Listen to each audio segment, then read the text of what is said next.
Episode की शुरुआत झनक द्वारा अपने बयान को साबित करने की चाहत से होती है। चूंकि अनिरुद्ध इस तथ्य से इनकार करता रहा है कि झनक का बच्चा उसका नहीं है, इसलिए झनक आक्रामक हो जाती है।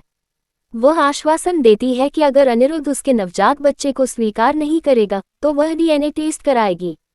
अजंता और बबलू उसका आत्मविश्वास देखकर हैरान हो जाते हैं। बबलू भविष्य के बारे में सोचकर चिंतित हो जाता है, लेकिन दादी झनक के बच्चे को नकार कर झनक को बदनाम करती है। उसे विश्वास नहीं होता कि उसका पोता ऐसा कुछ कर सकता है। इधर सृष्टि और अर्शी दोनों इस नखरे का स्थायी समाधान चाहती हैं। अर्शी झनक पर अधिक क्रोधित हो जाती है जो उसे लंबे समय से चोट पहुंचा रही है। वह अनिरुद्ध से सवाल करती है कि वह झनक के खिलाफ कोई कदम क्यों नहीं उठा रहा है। अनिरुद्ध वास्तव में समझ नहीं पा रहा है कि झनक उसके साथ ऐसा क्यों कर रही है। उसे शक है कि कहीं वह उससे बदला तो नहीं ले रही है। सृष्टि यह भी सवाल करती है कि वह झनक के साथ श्रीनगर में क्यों रह रहा था। अनिरुद्ध का कहना है कि वह अलग कमरे में सो रहा था और अन्य लड़कियों के साथ कोई शारीरिक संपर्क नहीं था, लेकिन झनक बिना किसी कारण के उसे बदनाम कर रही है। वह झनक के चरित्र पर दाग लगाना चाहती है। अनिरुद्ध तय नहीं कर पाता कि अब उसे क्या करना चाहिए। अनिरुद्ध को निष्क्रिय देखकर सृष्टि और अर्शी दोनों को यकीन हो जाता है कि अनिरुद्ध में कुछ गड़बड़ है। उसे पुलिस रिपोर्ट दर्ज करने के लिए कहा जाता है ताकि झनक को उसकी सजा मिल सके। शब्दों से प्रभावित होकर अनिरुद्ध पुलिस स्टेशन के लिए निकल पड़ता है।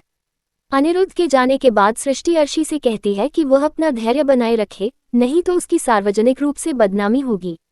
अर्शी अपने तनाव को नियंत्रित नहीं कर पाती, लेकिन उसकी मां अनिरुद्ध को साथ देने का सुझाव देती है। रुद्र आदित्य को फोन करके झनक का अतीत बताता है। जब आदित्य को पता चलता है कि बृजभूषण झनक का पिता है तो वह पूरी तरह से हैरान हो जाती है।